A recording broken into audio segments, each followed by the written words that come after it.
Broken bones, sepsis, suffocation, and hypothermia. Just some of the incidents being cited in the autopsy report for a 15-month-old boy who died last year. Today we are learning new details on that case, and this is as the woman accused of murder appears in court today. Brock Wilson joins us now from the breaking news desk with what we've learned. Brock? Mike, Rachel, this all revolves around multiple times where the Department of Children and Families or police were called to the home of Shanna K. Witten. She appeared in court this afternoon on a first-degree murder charge.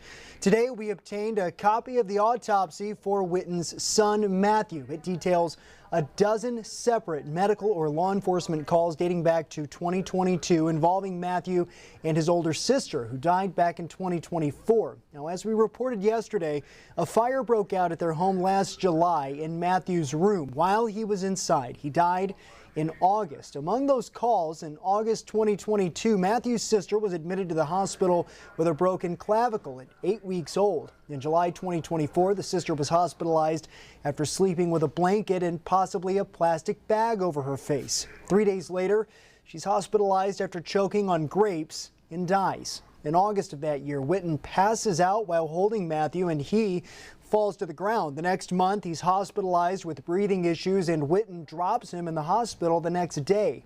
In October, Witten calls EMS over hypothermia concerns because of Matthew's cold bath water.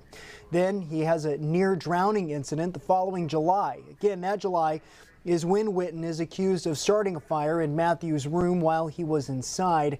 Then in August of last year, he's hospitalized for choking. Although no food is found in his airway, that's when he died. The autopsy shows there were concerns about Munchausen syndrome by proxy. Now, that's referred to as medical child abuse. Witten is now being held on $500,000 bond. Rachel?